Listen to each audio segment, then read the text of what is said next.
We've been meditating long enough to know where there are chronic pains in the body, where there tend to be pains when you sit in meditation, or you have pains that have nothing to do with meditation, have everything to do with your posture, your other activities in the course of the day. And we've been taught to use the breath to help alleviate our suffering around the pain. We create positive, good, pleasant sensations in different parts of the body by the way we breathe. And then we see if those sensations can go through the pain, help disperse some of the pain. At the very least, break up the patterns of tension, the walls of tension that tend to build around the pain. And even when the pain doesn't go away, we're in a much better position to look at it, to understand it, particularly to understand why it is that the pain can lead to suffering in the mind. But the fact that we're using pleasure as our foundation is sometimes called into question. And John Lee used to get attacked by other members of the Forest tradition for teaching people to be stuck on pleasure. And just the other day the question came up, how do his teachings fit with those that say simply sit with pain until it finally goes away on its own, and you learn the lesson of the impermanence of pain? We can't just sit with pain. The mind is doing something actively one way or another with the pain. As the Buddha said, there are all those different forms of fabrication. There's bodily fabrication, verbal, mental. Bodily is the way you breathe. Verbal is the way you talk to yourself. Mental is the combination of perceptions you hold in mind, images you hold in mind, or words you hold in mind, together with feelings. And as he says, things that give rise to suffering in the mind, either you simply watch them till they go away on their own, or you exert a fabrication, because there are some that don't go away simply by watching them. And if you're going to sit for a long time with pain, you have to know how to talk to yourself around it. In fact, that's the whole purpose. And John Cha once said that if he just simply had to develop endurance around pain, or if endurance was enough to get us through, the chickens sitting on their eggs would have gotten there a long time before human beings, because they can sit for hours with no problem. You have to bring discernment, and discernment is a matter of looking into fabrication. How are you fabricating your thoughts around the pain? What are you telling yourself about the pain? And it's perfectly legitimate to bring in the breath. After all, you can create feelings that enable you to sit with the pain for a longer period of time, feel less threatened by it. Of course, there will be things that will come up in life that you can't breathe through, or when you breathe through them, you can't make them go away.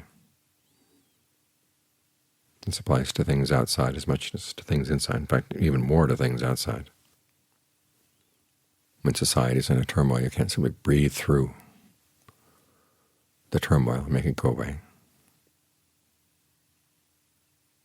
But you do have to be able to talk to yourself about it, hold images in mind that enable you to be with something disturbing and not be disturbed by it. This is particularly a skill you're going to need as illness comes, as death comes.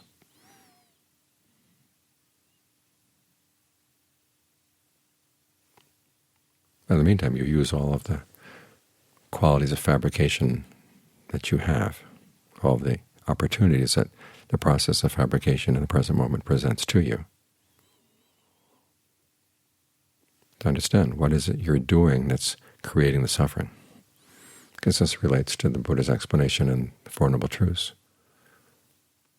When he explains the noble truth of suffering, he starts out with things ordinarily we relate to suffering: aging, illness, and death, separation from the things we like, having to stay with things we don't like, not getting what we want. But then he points out that the common denominator in all those things, what makes them suffering that bears down on the mind, is clinging to the aggregates. The point being that if you could stop the clinging, then aging, illness, and death would not be suffering, or you wouldn't have to suffer from them. They would be painful, but the mind wouldn't have to suffer from them. It's somewhat ironic that you hear scholars nowadays saying that the Buddha didn't really talk about noble truths. The word noble in the truths has nothing to do with the truths themselves. It means truths that are true for noble ones. The thing is, for arahants, aging, illness, and death are not suffering, because they have no clinging.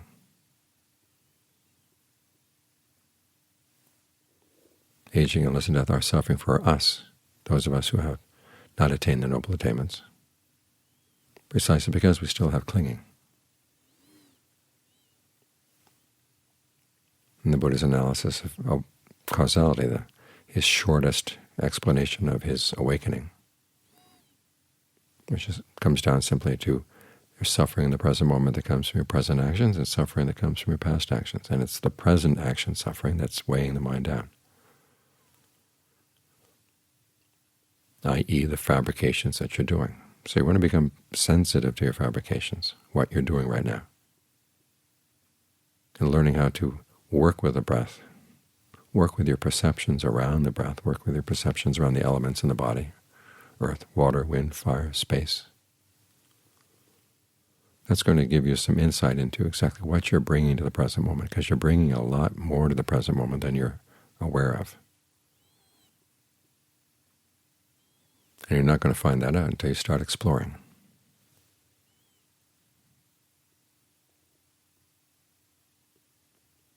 So as with any experiment, you have to manipulate the factors to see what difference you can make.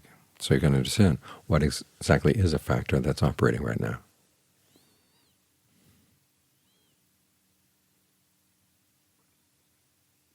So work with the breath, work with your ways of talking to yourself around the breath, work with your perceptions of the breath, and then use the same factors, same fabrications to deal with pain.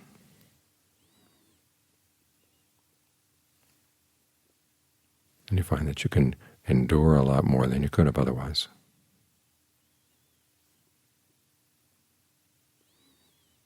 But it's not just endurance.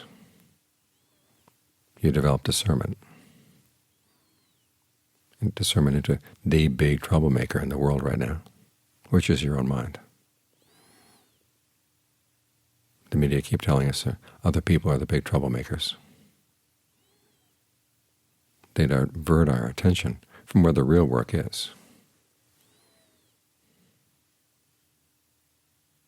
How your mind is creating trouble for yourself right now. And it's not a selfish quest to try to figure out this problem, solve this problem. Because the less suffering you're creating for yourself, the less you're going to be leaning on other people.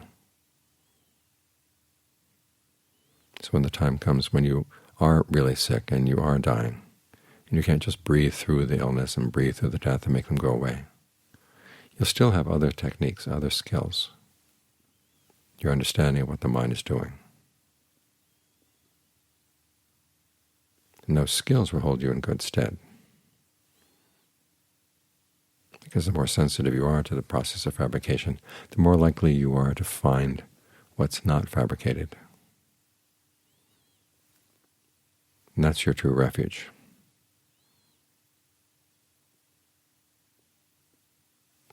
As the Buddha said, you think about all the dangers that can happen. Aging can come, illness can come, death can come, a split in the Sangha can come, social turmoil can come. And you want to learn the skills so that even though these things can happen, you can still be free from suffering.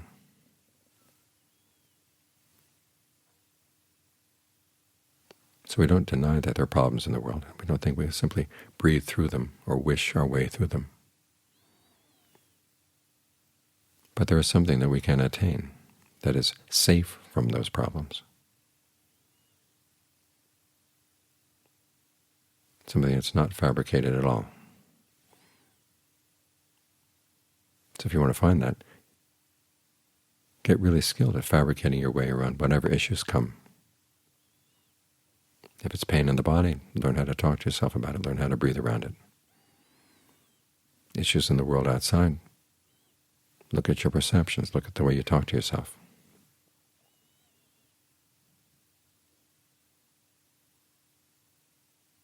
Because the solution lies there,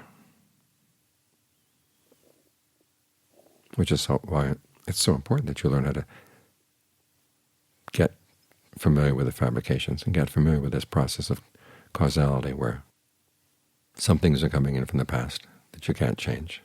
Other things are part of what you're doing right now.